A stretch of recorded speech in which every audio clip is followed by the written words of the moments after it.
لا الہ الا اللہ لا الہ الا اللہ لا الہ الا اللہ لا الہ الا اللہ۔ السلام ورحمۃ اللہ وبرکاتہ۔ طور الغازی سیریل دیکھنے کے تعلق سے کافی سارے سوال ہیں، لوگ پوچھ رہے ہیں دیکھنا چاہیے یا نہیں، اور اس کو دیکھنے کے تعلق سے لوگوں کی الگ الگ رائے بھی ہے۔ کچھ اس کے دیکھنے کے قائل ہیں جن کی دلیلیں یہ ہیں کہ یہ جو ہے وہ کیونکہ اسلامک سیریل ہے تو اس سے سلطنت عثمانیہ کے بارے میں مسلمانوں کو جاننے کا موقع ملے گا، اس لیے دیکھنا چاہیے۔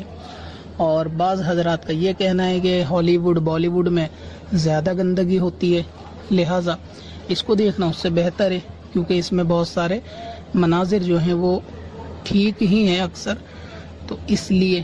اور بعض لوگوں کا یہ کہنا ہے کہ اس سے نوجوانوں میں ہمت آتی ہے۔ تو یہ اس قسم کے جتنے بھی لوگ ہیں وہ ایک طریقے سے یعنی موٹیویشنل اسپیکر ہی ان کو کہہ لیں۔ اصل میں تو ان کا شریعت سے کوئی واسطہ نہیں ہوتا، لیکن ان کی لوگ ان کی باتوں کو پھر آگے دلیل بناتے ہیں۔ ویسے تو اس جواب کو ویڈیو میں ریکارڈ کرنے میں زیادہ مزہ آتا، مگر چونکہ ابھی مجبوری ہے، رمضان بھی ہے، لاک ڈاؤن بھی چل رہا ہے اور ویڈیو ریکارڈنگ میں بھی کر نہیں رہا ہوں، تو اسی لیے ان دنوں آڈیو ہی سے کام چل رہا ہے۔ پھر بھی میں کوشش کروں گا اس کو اچھے سے ایکسپلین کرنے کی کہ آپ لوگوں کی بات سمجھ میں آ سکے۔ سب سے پہلے ان لوگوں کو لے لیتے ہیں جو یہ کہتے ہیں کہ جی یعنی دیکھنا اس کو اس لیے ضروری ہے کیونکہ اس سے ہمیں اپنی تاریخ کا معلوم چلتا ہے۔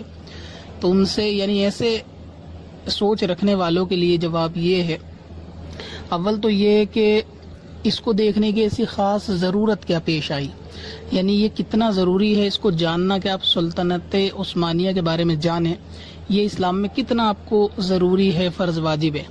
کیا قبر میں مرتے کے ساتھ ہی آپ سے فرشتے یہی پوچھیں گے کہ طور الغازی کے بارے میں بتاؤ، ان کی ڈیٹیل بتاؤ؟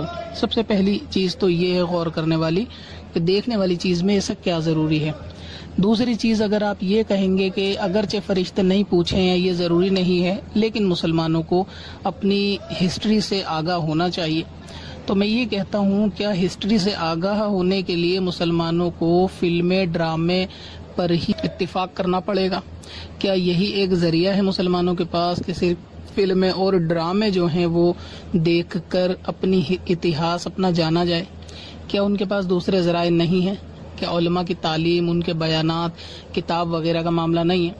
اب اس میں اصل یہ ہے کہ لوگ جو علماء کی طرف جاتے نہیں ہیں سیکھنے کے لیے، تو اپنی ناکامی چھپانے کے لیے ویڈیو کا، فلموں کا، ڈراموں کا سہارا لے کے کہتے ہیں جی نہیں جاننا ضروری ہے۔ تو جو لوگ اہل علم سے جو ملاقات کرتے رہتے ہیں یا علماء کے بیانات سنتے رہتے ہیں تو ان کو اسلام کی، اتہاس کی بہت ساری باتوں کی معلومات جو ہے وہ ہوتی ہے، اس میں کوئی دو رائے نہیں ہے۔ تو اس لیے اول تو یہ کہ اس کا دیکھنا بھی کوئی اتنا ضروری نہیں کہ جس پہ کنٹروورسی کریٹ کی جائے کہ دیکھنا چاہیے یا نہیں دیکھنا چاہیے، اس پہ بحث کس بات کی، کوئی اتنی ضروری چیز نہیں ہے۔ دوسرے یہ کہ اگر جاننا واقعی میں ضروری ہے تو جاننے کے لیے دوسرے ذریعے موجود ہیں، مثلاً کتابیں اور علماء کے بیانات کے جس سے جانا سیکھا جا سکتا ہے۔ اب یہ وہ لوگ جو یہ کہتے ہیں کہ جی اس کو اس لیے بھی دیکھ سکتے ہیں کہ ہالی ووڈ اور بالی ووڈ دونوں ہی بہت زیادہ گندگی سے بھرے ہوئے ہیں، تو یہ بہت حد تک ٹھیک ہے۔ ایسے لوگوں یا ایسی سوچ رکھنے والے لوگوں کو میں یہ کہنا چاہوں گا کہ اگر میں آپ کی دعوت کروں اپنے گھر میں اور میں اس میں بلی کا قورمہ بناؤں تو کیا آپ وہ بلی کا قورمہ کھانا پسند کریں گے؟ اور روٹی تندوری ہوگی، مکھن بھی لگا ہوگا، تو کیا آپ اس کو کھا لیں گے؟ اگر آپ کا جواب یہ ہے کہ نہیں، بلی کا گوشت تو حرام ہے اس لیے ہم وہ قورمہ نہیں کھائیں گے، تو میں آپ کے لیے دوسرا کھانا تیار کروں گا جو ہوگی بلی کی بریانی۔ تو کیا آپ اس بریانی میں سے بوٹیاں چھوڑ دینا کیونکہ بلی حرام ہے، صرف چاول آپ کھا لینا، تو کیا آپ اس بریانی کے چاول کھانا پسند کریں گے؟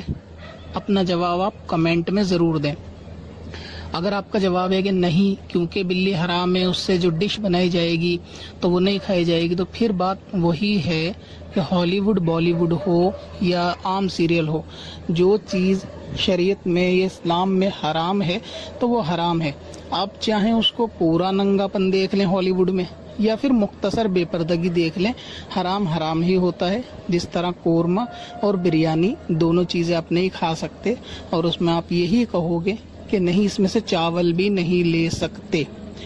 اب رہا یہ کہ ہالی ووڈ بالی ووڈ دیکھنے والے کہ بھئی اس سے بہتر تو یہ ہے کہ یہ دیکھ لیں. تو ہالی ووڈ بالی ووڈ دیکھنے کو آپ کو کہا کس نے تھا پہلے بھی؟ یعنی علماء تو شروع سے منع کرتے ہیں نا. ایسا تو نہیں ہے کہ کہا ہوگا جی ہالی ووڈ دیکھو تو آپ یہ دلیل دو کہ جی اس سے بہتر تو ہم یہ طغر الغازی دیکھ لیں. تو جب وہ بھی منع کیا تو اس کے لیے دیکھنے کی گنجائش. تیسری بات وہ یہ ہے کہ اس میں دکھائی جانے والی جو چیزیں ہیں وہ 100% صحیح ہیں. اس کا آپ کے پاس کیا ثبوت ہے؟ کیا آپ جانتے ہیں کہ جو چیز اس میں دکھائی جا رہی ہے حقیقت ایسا ہوا تھا یا نہیں؟ یا پھر اپنی TRP لینے کے لیے اس میں نمک مسالہ لگانے کے لیے چیزیں اپنی طرف سے ایڈ کی گئی ہوں؟ اگر ایڈ کی گئی ہوں تو کیونکہ آپ اس کو پارٹس آف ہسٹری سمجھ کر ایکسیپٹ کر لیں گے کہ یہ بھی شاید اس قسم کا قصہ گزرا ہوگا اگرچہ نہ گزرا ہو. تو جتنی تحقیق جو آپ کو علماء کتابوں سے بتا دیں گے کہ آپ کو یہ ڈائریکٹر فلم ایکٹر یہ بتا دیں گے کہ حقیقت ہے یا نہیں. اس کے اندر میرے سننے میں یہ آیا ہے کہ عشق مجازی بھی دکھایا گیا ہے. یعنی جو مین کیریکٹر جو پلے کر رہا ہے جو بھی ایکٹر ہے تو وہ عشق کا بھی اس کے اندر معاملہ دکھایا گیا ہے. تو اس قسم کی بہت ساری باتیں ہیں. دوسرا یہ کہ ہالی ووڈ بالی ووڈ کی جو مثال تھی نا وہ میری اس بات پر تھی کہ جو لوگ یہ کہہ رہے ہیں کہ اس میں ان سے زیادہ بے پردگی نہیں ہے جتنی ہالی ووڈ میں ہوتی ہے. تب میں نے یہ مثال دی آپ کو کہ بلی کا قورمہ ہو یا بریانی حرام دونوں ہوگا. بریانی سے چاول نہیں کھائے جا سکتے. تو اسی طرح اس میں بھی بہت ساری جگہ پر جو ہے بے پردگی کا معاملہ یقیناً ہوگا. حالانکہ میں نے یہ سیریل دیکھا نہیں ہے لیکن لوگوں سے جتنی تحقیق ہوئی اور اس کا تھمبنیل وغیرہ دیکھنے سے معلوم یہی چلا کہ ترکی جو لباس ہوتا ہے نا خواتین کے لباس تو وہ اگرچہ مکمل شرائط کے ساتھ پردے میں بہت حد تک کور کرتے ہیں جسم کو لیکن اس کے باوجود بھی فلم کے اندر جب دکھایا جاتا ہے تو اس میں بال کھلے ہوئے ہی ہوتے ہیں اور یقیناً اس میں ایسا ہوگا. دوسرا یہ کہ ترکی لباس اکثر ایسے ہوتے ہیں یعنی خواتین کے جو کشمیری لباس سے میچ کرتے ہیں.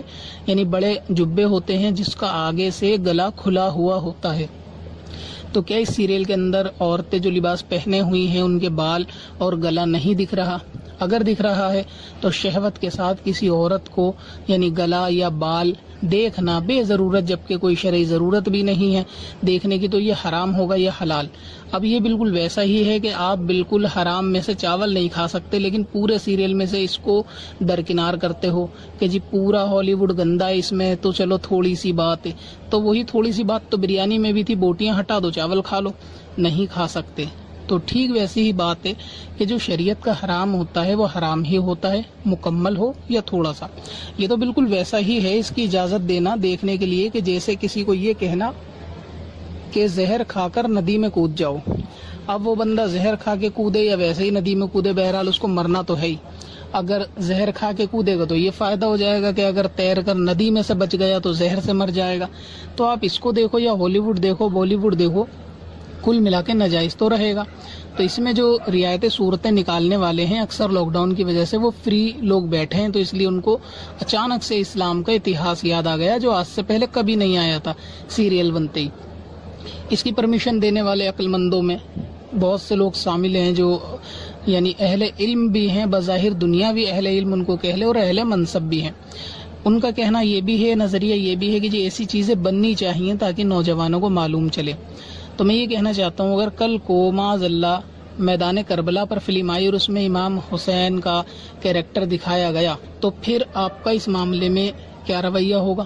تو اس سے سب سے بڑا نقصان تو یہ ہوتا ہے یعنی ایسی فلمیں موجود ہیں مگر اس کا سب سے بڑا نقصان یہ ہوتا ہے اس میں جو ہے وہ اہل بیت کو دکھایا جائے گا تو اس کی یعنی ایکٹر کی امیج جو ہے وہ آدمی کے ذہن میں چھپتی ہے. جب آدمی کسی ایکٹر کو رول پلے کرتے دیکھتا ہے اور اس کو کافی ٹائم تک دیکھتا رہتا ہے تو اس کے ذہن میں وہ امیج آتی ہے. تو پھر ہوگا یہ کہ آپ کبھی ایصال ثواب بھی اپنے بزرگوں کو اہل بیت کو کرنا چاہیں گے نا تو امام حسین ہو حضرت علی ہوں تو آپ کے دماغ میں یہ ایکٹر ہی چھپتے ہیں.